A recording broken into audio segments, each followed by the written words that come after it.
درس قرآن و حدیث آج کا ٹاپک ہے شرح صدر۔ سورہ زمر کی آیت 22 میں اللہ سبحانہ و تعالیٰ نے سوال کیا ہے، کیا جس کے سینے کو اللہ سبحانہ و تعالیٰ نے اسلام کے لیے کھول دیا پس وہ اپنے رب کے نور پر ہے؟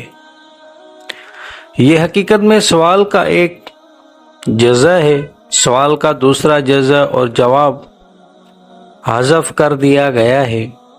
قرآن مجید کا یہ اسلوب ہے کہ وہ اپنے قارئین اور سامعین کی متوجہ اور چوکنا رکھنے کے لیے سوال کر دیتا ہے، مگر اس کا جواب ذکر نہیں کرتا تاکہ پڑھنے اور سننے والے غور و تدبر کر کے خود جواب معلوم کریں۔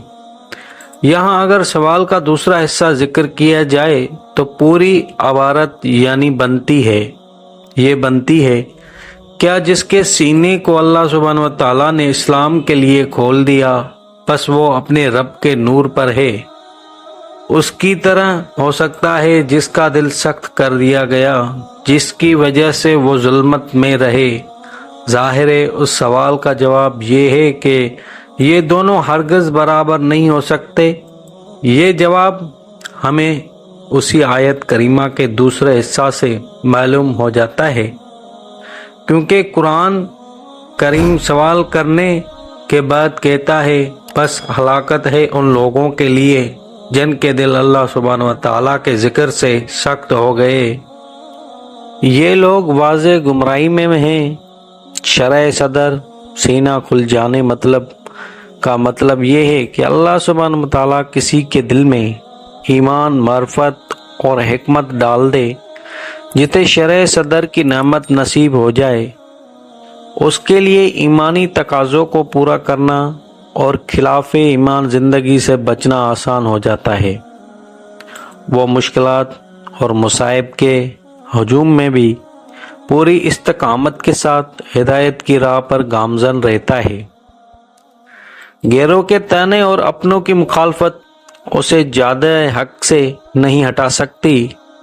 شرح صدر ساتھ نہتے نوجوانوں کو عطا ہو جائے تو وہ مادیت کی چمک دمک سے جگمگ کرتے دربار میں کھڑے ہو کر کہہ دیتے ہیں، ہمارا رب وہ ہے جو آسمانوں اور زمین کا رب ہے، ہم اس کے سوا کسی معبود کو نہیں پکاریں گے۔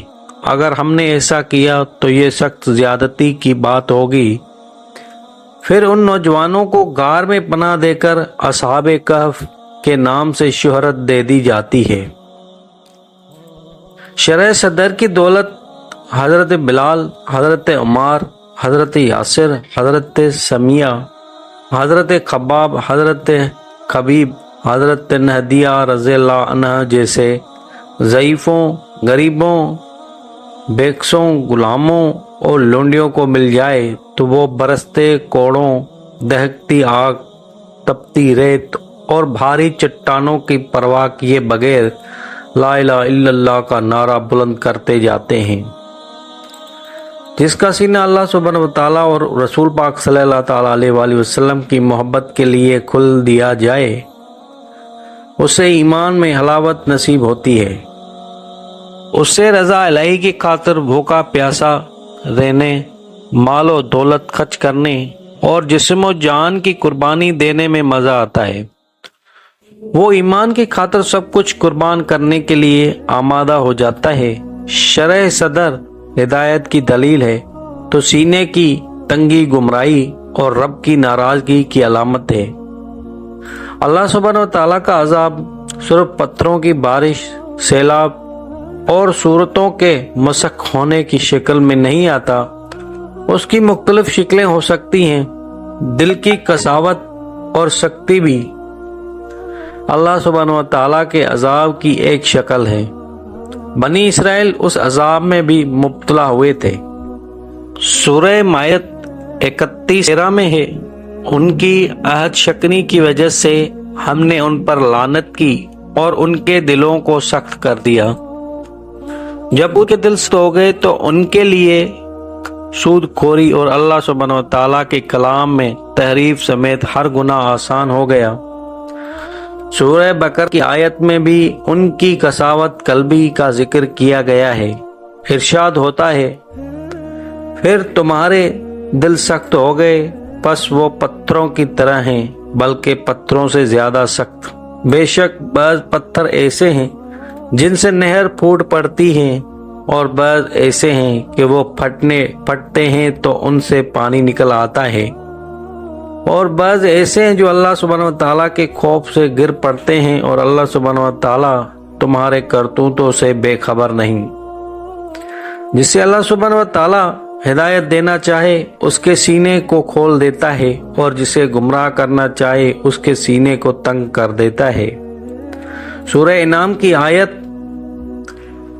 47 میں ہے، پس جسے اللہ سبحانہ و تعالیٰ ہدایت دینا چاہے اس کے سینے کو اسلام کے لیے کھول دیتا ہے، اور جسے اللہ سبحانہ و تعالیٰ گمراہ کرنا چاہے اس کے سینے کو از خود تنگ کر دیتا ہے۔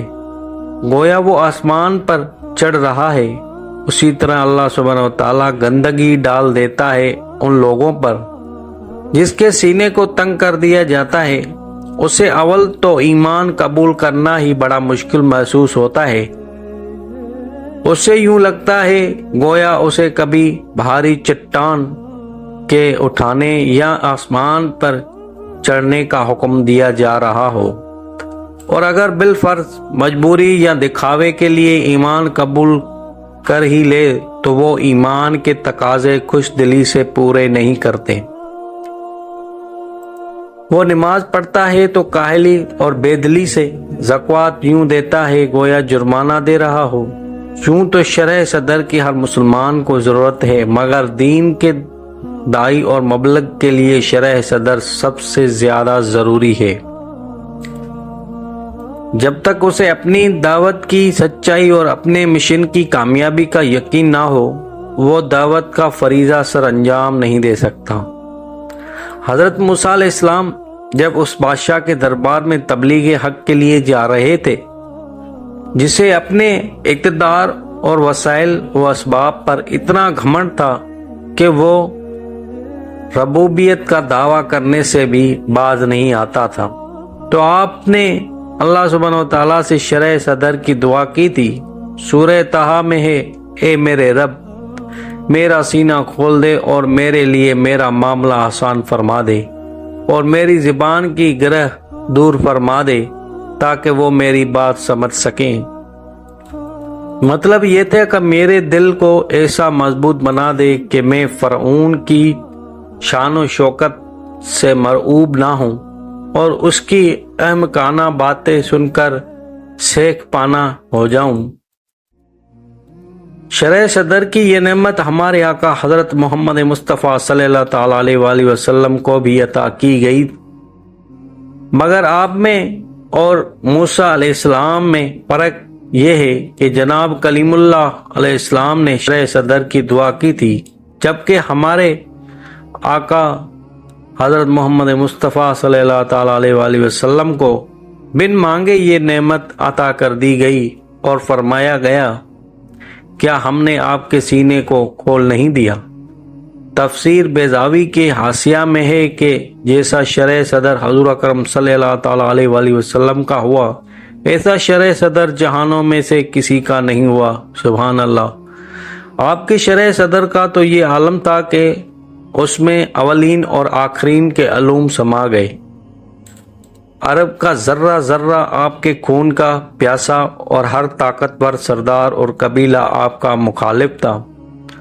بت پرستی کے لکو وقت صحرا میں اکیلا اللہ سبحانہ و تعالیٰ کا نبی توحید کی دعوت دینے والا تھا، مگر نہ تو آپ صلی اللہ علیہ وسلم خوف زدہ ہوئے، نہ کسی سے مرعوب ہوئے۔ اپنی دعوت کی سچائی اور کامیابی کا آپ کو اس قدر یقین تھا کہ جب پشت تابانی کرنے والے چچا نے قریش کی دھمکیوں سے ڈر کر دستہ تعاون کھینچا چاہا تو آپ نے چچا کی زبان سے سرداران مکہ کی ترغیبات اور تربیات سننے کے بعد فرمایا، اگر یہ لوگ میرے دائیں ہاتھ پر سورج اور بائیں پر چاند بھی رکھ دیں تو بھی اس دعوت سے باز آنے والا نہیں ہوں، یہاں تک کہ اللہ سبحانہ و تعالیٰ اس دین کو غالب کر دے یا پھر اس کی خاطر میری جان قبول فرما لے۔ آج کے ماحول میں جب کہ دلوں میں شکوک و شبہات کی فصل اگانے کی ہر طرف سے کوشش ہو رہی ہے، ہر مسلمان مرد اور عورت کو تسلسل کے ساتھ شرح صدر کی دعا کرنی چاہیے۔